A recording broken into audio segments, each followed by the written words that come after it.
If you don't mind, even if you do mind, I'm gonna start with a few stretches this morning. Gonna shut my door, hold on.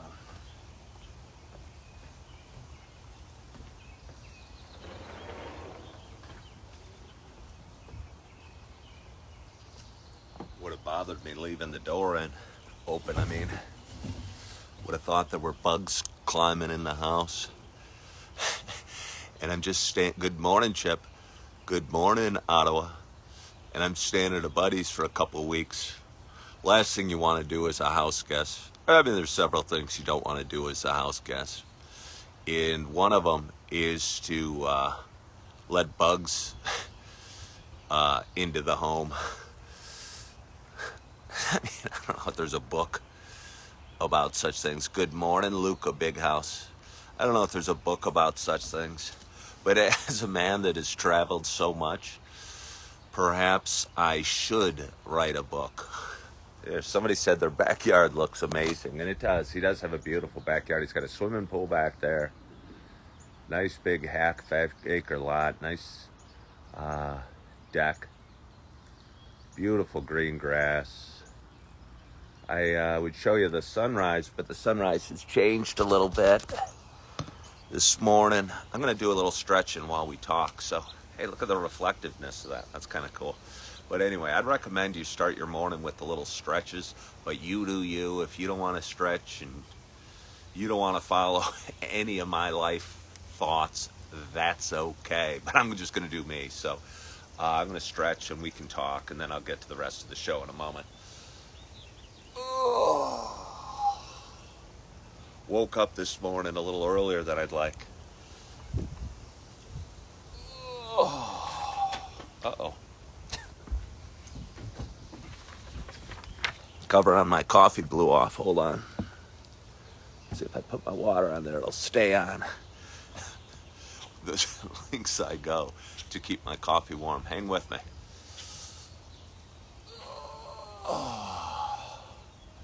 Woke up at about 4:50 this morning. I was hoping to go back to sleep. Laid there for a while. Maybe needed to pee a little bit. But I laid there for a while, thought I could work through it, ignore it, forget about it. And then, excuse me. I tried positive affirmations, which I have a very hypnotic one that helps me go back to sleep. But I realized I wasn't hearing the words today. I was hearing them, but they weren't sinking in. And they weren't doing their usual magic. And I laid there.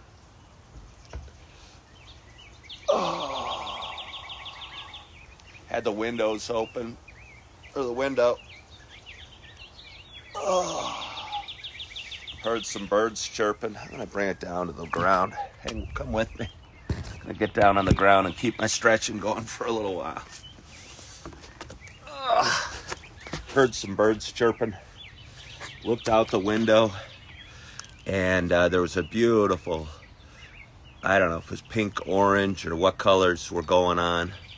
But it was just a beautiful, beautiful sunrise. And again, it was one of those pre-dawn sunrises because it's not even 5:45 yet. And it was just the sky lightening up, and had a little issue. But the sky was turning these beautiful, beautiful colors. And I talked about it a lot. I find spirituality, I think, in the sky and nature and the world around me, and a lot of everyday things as well. A lot of everyday things. You know, I saw a cardinal as I was making my coffee hop on the post behind me, and talk a lot about how the cardinal's my favorite bird and how beautiful and red it is. And Just thought it was real pretty. And again, I think you can find spirituality in the simplest of things, and the most mundane of things, and the way your body feels when you're stretching. I'll tell you what, the downward dog's a good one. I don't often do it on my coffee show because it takes a little extra, getting down on the ground. Talk a lot about my grand adventure I'm going on in 2 weeks. I think I'm going to bring a yoga mat. I think that would be good.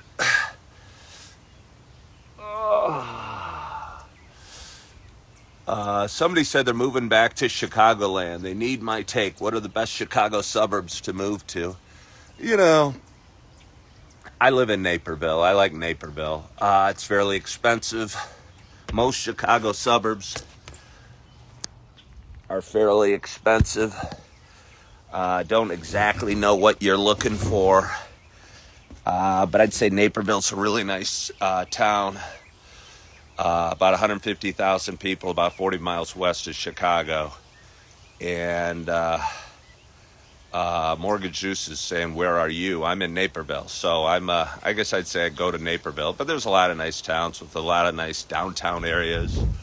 But again, the prices have gotten pretty expensive, as they have across the country. And I'm going to post a video this morning. I woke up during the night, edited a couple videos, and one of them was from a live I did a couple weeks ago where I discovered a home that looked perfect for me, and how the rent on that home was $3,300. And I'm like, wow. Got 2 ex-wives, a lot of bills to pay, and putting a $3,300 rent bill for me on top of that would be, how do you say, cost prohibitive. But good morning to you. My name is Ken Tracy. And this is Coffee with Ken. It is, what day is it? It's Tuesday morning. It is May 7th. Happy Tuesday. It's a little show that I've been doing for quite some time. It's a show about me talking and sharing some experiences, sharing some feelings. It's a show that I have spin-offs of, and a show where I don't know, for some reason, am enjoying stretching at the beginning of. And maybe that'll become a regular thing, maybe not, but at least it feels really good right now when I'm going live early and just waking up and getting the blood flowing. And I talk a lot about habits and how important they are, and exercise and how important that is. So stretching kind of does both. Is a great habit, gets the blood flowing, and just a great way to start my show. But anyway, for those that have been watching a while, it's not just a show about me talking, drinking water, or stretching. For those that have been watching a while, it's also a show about me sharing my love of coffee. And with that in mind, I got a nice hot cup of coffee that I'm extra excited to take a sip of this morning. Mortgage Zeus is saying we need the Coffee with Ken big band. You mean like Johnny Carson or what have you? Guys I can kind of play off to when I have nothing else to say. Go, hey, have you heard the one about something like that? Yeah, no, it is a beautiful morning. So thank you for joining, Mr. Mason. But anyway, I'm especially excited to have my first sip this morning. I'll tell you why in a moment. My hope is wherever you are and whatever you're doing, that you got a hot cup of coffee in front of you as well. Cheers to us.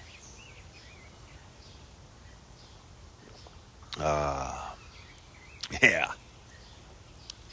It's the Midnight Blend from Aldi. It's came in a little Keurig cup, and I'm going to have another swig right now. I'll tell you why in a moment. Oh, yeah. It's dark roast. The box itself says earthy and rich. I bought it last night. Chip, get in there and make some coffee. I got back to my buddy's house last night, and hold on, I'm on my buddy's Wi-Fi. Maybe I should try going off the Wi-Fi. I think we're getting a bad signal today for some reason. My apologies. My apologies. Sometimes that happens. If it happens again, I'll just go on my phone's cellular. But thank you for hopping on, and thank you for staying with me, and I'll keep talking now. But if it happens again, I'll flip to my buddy's cellular. Yeah, I got back last night and realized I had on my to-do list stop at the store to pick up some more coffee. My buddy has a son. He enjoys coffee as well. Apparently, he likes it iced. If you watched yesterday's show, you saw me experience what happens it is when you push the Keurig button and you don't know the coffee's preparing the cup for an iced coffee. It makes a smaller cup and a not as hot cup, and it wasn't a very pleasant experience for this guy at all. But my point being, I only had one cup left of coffee, and it was some Kirkland mid-roast bland or blend, and it wasn't going to do. But I thought about it for a while, and it was 5:30 or something last night. I go, what the heck? It's a nice day. Let's take my scooter, go to the store, and get some coffee. So I ran out and saw a box of Midnight Blend, which is dark roast, and it's earthy and it's full of flavor, and I think it's probably the closest thing Aldi has to the Starbucks Sumatra, and it's delicious. So I'm going to take another sip right now, and cheers again to us. I'm not even going to cover it up this time. I'm going to hold it close to my heart where your coffee should be kept. For those wondering, I didn't stop at one box. I also picked up a box of the hazelnut coffee and debated trying that this morning. But I think I made the right choice by going with the dark blends, or the earthy roast. So here we go. It's about 58 degrees here in Naperville. Looked at the weather forecast. It's supposed to start be thunderstormy around 7 o'clock, which is kind of hard to imagine because I see the sunrise off on a water tower in the distance, and again see the colors changing. But there's something going on in the air, and a little breeze, and maybe a little hint of a possible weather change coming on. And I don't know, I like thunderstorms. Hello, bird.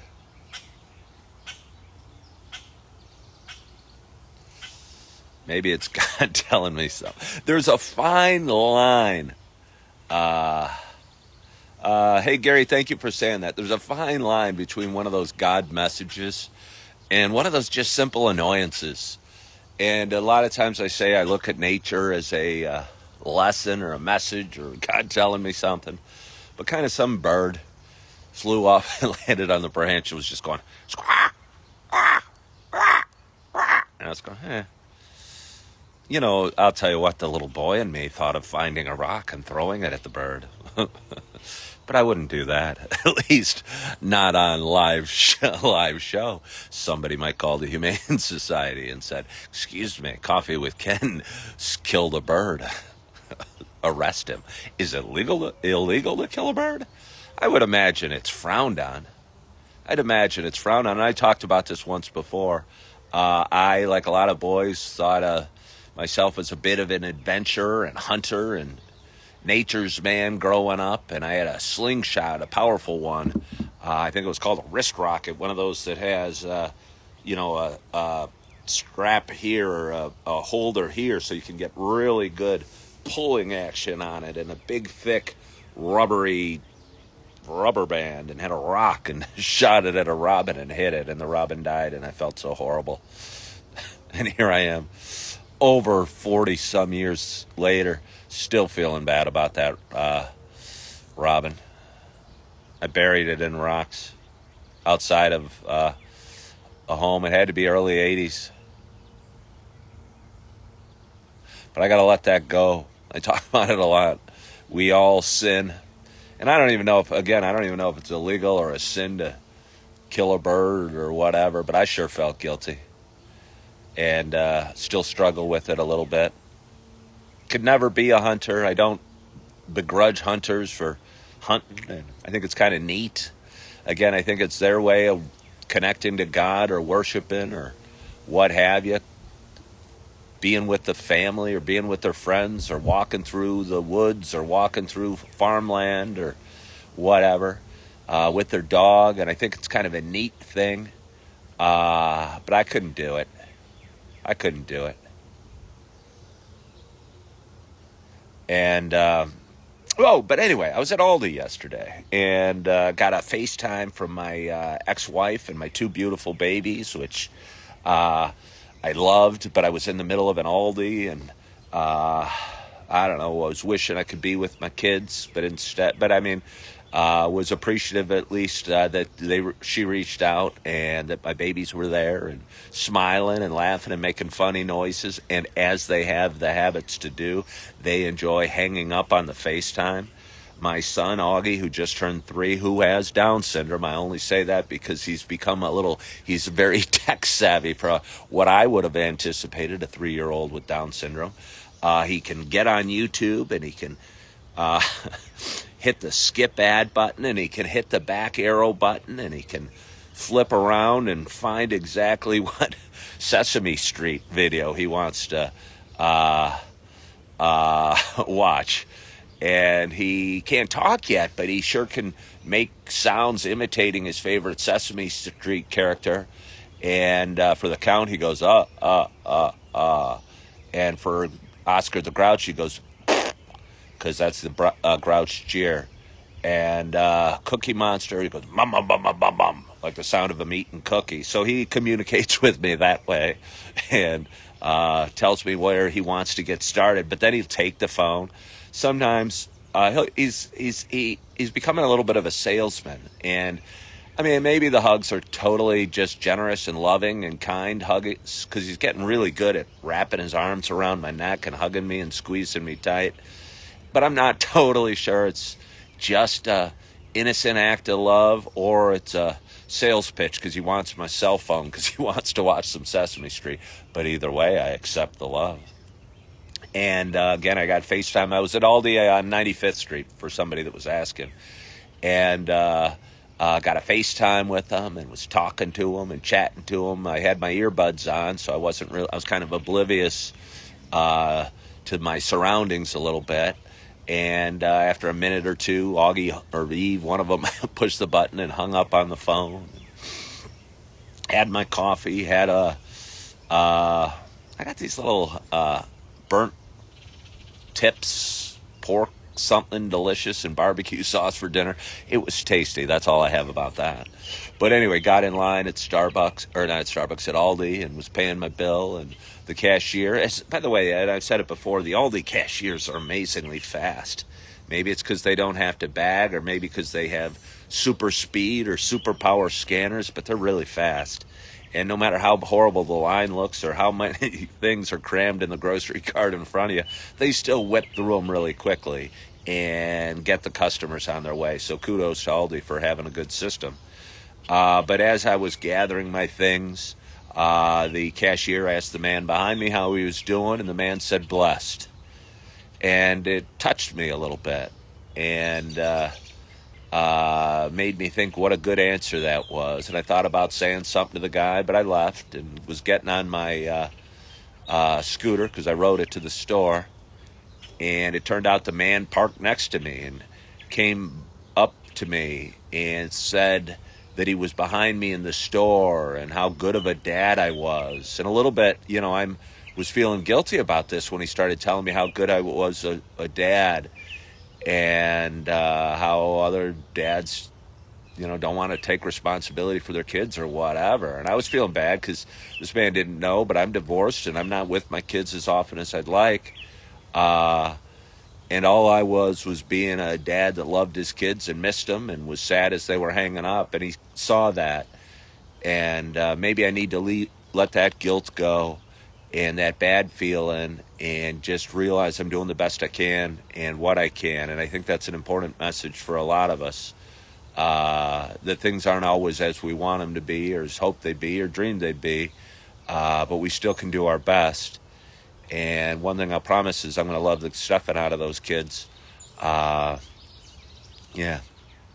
But I told them how great of an answer I thought blessed was. And I think that's neat. And again, it's gratitude and it's spirituality and a lot of goodness all rolled into one word. And I'm going to maybe try and incorporate that. Excuse me. I'm blessed with a slightly runny nose. See how I did that? I'm putting my words to work right away. But so I'm going to try and incorporate blessed into my day today. What am I blessed for today? What aren't I blessed for today? My hot coffee, my Kleenex that I had, the fact that there's no... And I'll tell you what, I think it's important to think of the littlest, silliest, dumbest things to be appreciative of. As I was blowing my nose, I didn't shave yesterday, so I have a little stubble. And a lot of times, if I don't know, men probably know, if you blow your nose or use a Kleenex or whatever, you can get little fuzzes on your mustache or your beard or what have you. I'm blessed that I don't have any little white fuzzies on my beard or stubble or what have you. I'm blessed for the birds chirping. I'm blessed for the rain we have coming. I'm blessed for the water I have in front of me. I'm blessed for my friend that's allowing me to stay here for the next week and a half. I'm blessed for the good night's sleep I got. I'm blessed for my audience. I'm blessed for this chair that's holding me up. And again, it's once you start thinking about it, it becomes fun. And I think blessed is a nice word. I talk grateful and gratitude and thankful a lot, but blessed is a bigger word than that. And it incorporates gratitude with spirituality in a nice way. Because again, you can look at a bird chirping as an annoyance, or maybe God talking to you or saying hi. And your perspective means so much. I posted a video about sobriety last night. I don't know, I still think... this upsets some people, so I don't want to say it, but I still think you can look at sobriety as battling temptation of alcohol, or you can look at it as a celebration of life, of clear-headedness and good sleep and, feeling alive. And I think so many of us struggle with it and are trying to resist temptation. And I think if you just flip that switch and focus on the positivity of the good night's sleep or the clear-headedness or the lack of regret that you felt all the time when you were drinking, and focus on the good, it makes it a whole heck of a lot easier. I do a lot of sobriety videos, and I apologize to anybody this offends. But I think a lot of people that are trying to get sober don't really want to stop drinking. They don't really want to stop drinking. They might think they do, and they might talk about they should. But I was in that stage of my life for probably 15 years, or, from the time I was 40 till 53 probably. I was thinking, hey, I'm not partying anymore. I'm not just in college. I should probably cut back, or I should probably stop drinking, or I maybe need to stop drinking, or kind of want to stop drinking, or I know I drink too much, or I shouldn't have done that last night, or I shouldn't have done this. And I think a lot of people that are trying to stop drinking are kind of in that phase. And it's okay to be in that phase. But I think the only way I was able to stop drinking is I said, hey, I really want to stop drinking. Then once I decided I really wanted to stop drinking, not just kind of want to or think about wanting to stop drinking, everything became easier and clearer. And I don't know, I don't fight temptation or struggle with it or what have you. I don't know. And maybe I'm fortunate. I'm sure I'm fortunate, and I probably wasn't physically addicted to alcohol despite drinking for a long time. And I'm sure everyone around me thought I was an alcoholic. I'm sure of that. I think that they probably should have. I had a beer bottle in my hand the whole time. If they didn't think that, they weren't paying attention. Uh, but yeah, just one day I said, hey, and it was a dark day. And the next day when I was sober was pretty dang dark as well. I'll promise you. But I thought maybe drinking every day is not helping. Maybe I should, mix it up a little bit and try not drinking tomorrow. So now I just drink coffee. I wanted to talk about one thing with you. I'm alluding to a journey I'm going on. I think, well, first of all, I'm super nervous because there's a time and a date for it now that my journey begins. God willing, everything goes according to plans. And it is next Saturday, the 18th. And I'm nervous about it. But I'm also, during the night, my ex-wife still helps me with a lot of my social media. And she's really good at a lot of stuff. She's freaky good at a lot of stuff. She could have been an engineer. She can, I don't know, do all sorts of things. Put things together and take things apart and figure things out like nobody's business. And she's also good at like certain aspects of social media and creating what these are called thumbnails, which are these little things you put on a YouTube video, let's say, to make it look more professional. Otherwise, YouTube kind of puts a picture of you and two colored blocks next to you.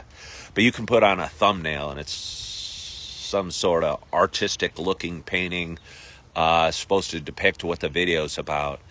And yesterday, I went live here on Instagram and talked about my favorite. I was asking the audience about live,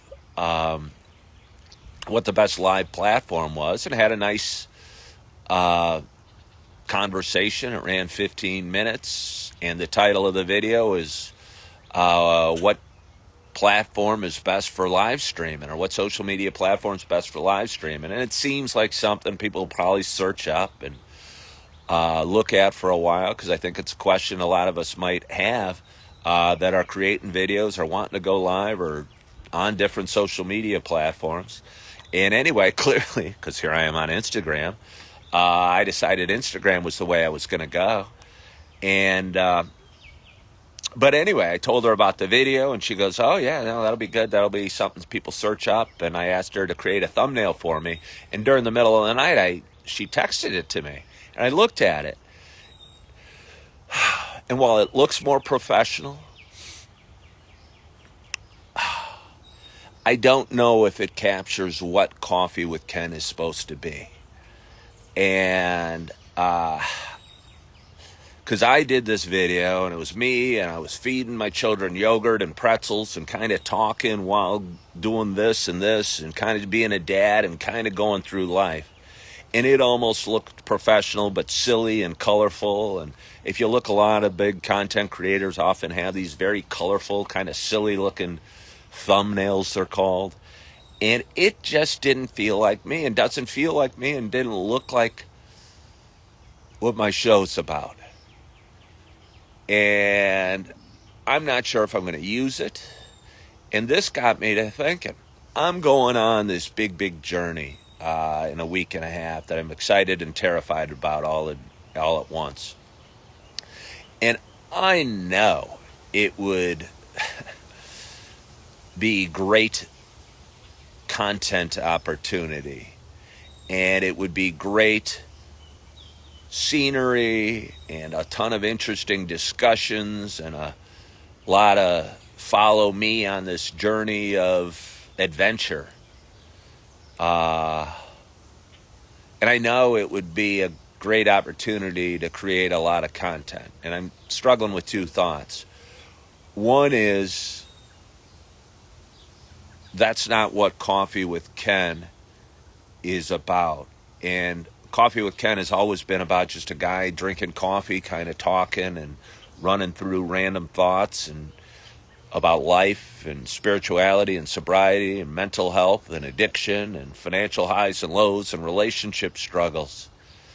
And part of me worries that if I go on this grand journey and am getting a ton of viewers because I'm having this amazing scenery behind me, or I'm on this doing this daring, crazy journey, if in some ways that's selling out and that's change, and maybe it's not selling out, and maybe it's just using where I am at life to bring my message to a larger audience, because I know I'm going to get viewers, and I know, this is pretty, it's going to be pretty and crazy and sometimes dangerous and sometimes desperate and foolish and silly and scary and confused all in one. And I'm hoping it doesn't water down my message of I'm okay and you're okay and sobriety and mental health and sleep and struggles. And I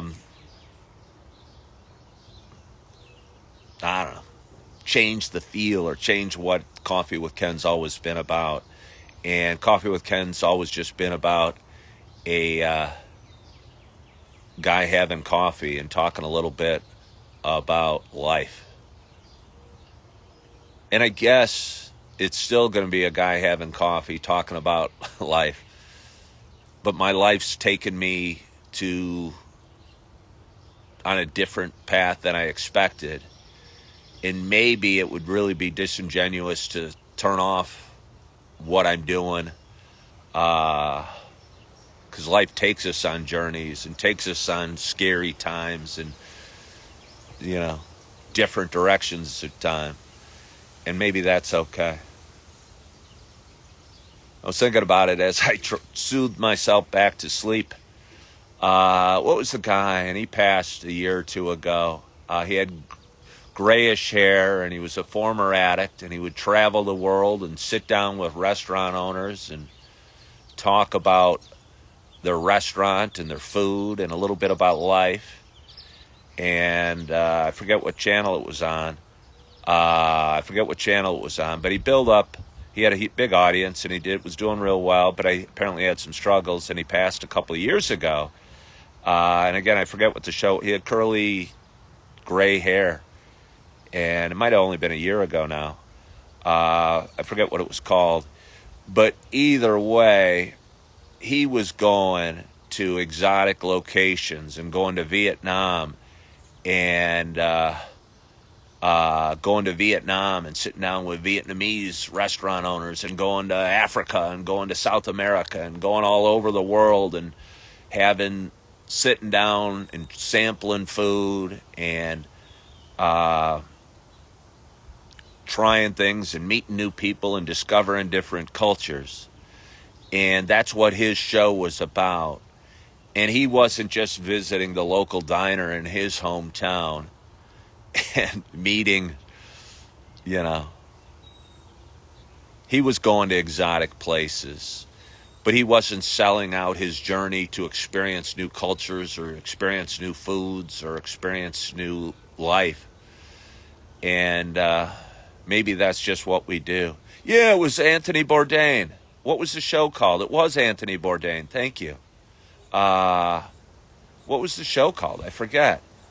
But I remember he'd sit down with people of all different cultures and experience food and eat crazy stuff and talk about it. I think he might have been a chef at one point. Parts unknown. Okay, thank you.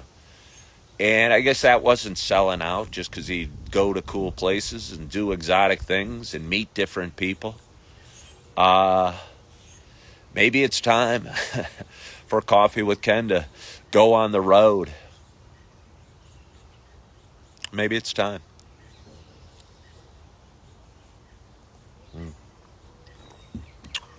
But anyway, it's Tuesday morning. It's 6:15.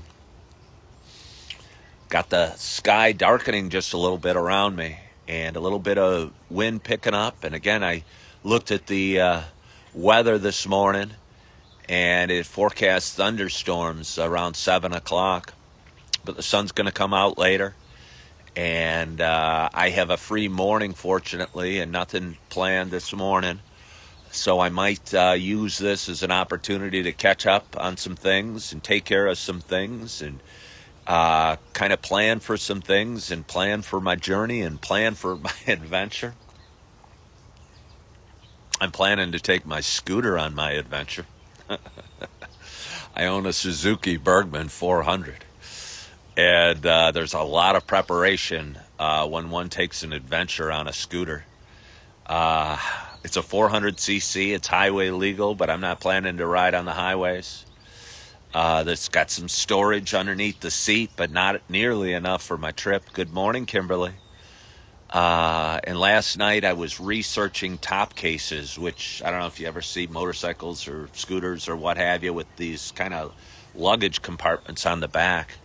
You can buy those for a few $100, and I was researching them, and there's so many different choices, and there's so many different sizes and colors and reflectiveness, and installation is different, and there's so many different types of motorcycles and scooters out there. You got to find one that's going to work on your bike. And I was doing some research, and some people would order them and realize they didn't come with the right parts, or they had to send them back, and I don't have that luxury. I got to make sure it works because I'm doing some traveling and need some extra storage. And again, excited and nervous all in one. Somebody asked me if I was going on a speaking tour. No, I'm not going on a speaking tour, but I was offered a job in a different state and in a very beautiful location. And I'm going to take it. It's not a forever job, but it's a job that I need to do right now that's going to enable me to take care of some financial responsibilities as a twice divorced dad. And again, you do the math. I was a realtor for 17 years and did fairly okay, but still as a divorced guy and with expenses and what have you, did okay, but some months were harder than others. And some months were National Park tour guide. Hello, this is a tree. Don't feed the bears. No, but that sounds fun. It's funny you say that. I was looking around, looking to be a ranger, a seasonal ranger. I looked at a job as a seasonal ranger for the DuPage County Forest Preserve where I live, and they were only paying them like $15 an hour. I don't know. I couldn't afford much. I couldn't afford 2 ex-wives and $3,300 in rent being a seasonal ranger for the DuPage County Forest Preserve. And I hate to make it about money, but as a twice divorced guy, you have expenses and responsibilities, and you got to keep a roof over your head as well. And the house that I wanted to rent in my town was $3,300 a month. And as a guy that's left a career of real estate sales and has a budding Coffee with Ken content creation business that's only this lucrative, you have financial responsibilities, and $3,300 a month in rent wasn't going to work with those responsibilities. So I was offered a position in a different state, and I've accepted it, and I'm, God willing, if everything goes according to plan, going to be leaving next Saturday. And so looking forward to it, but I'm nervous and I'm scared, and I got more research, and I got to buy a top case and got to get the tires on my bike changed. And that's been a headache. I ordered them about 9 days ago. The back tire's totally bald, which you shouldn't be riding around on bald tires, especially if you're on a two-wheel vehicle. I don't know, I couldn't get in for 2 weeks.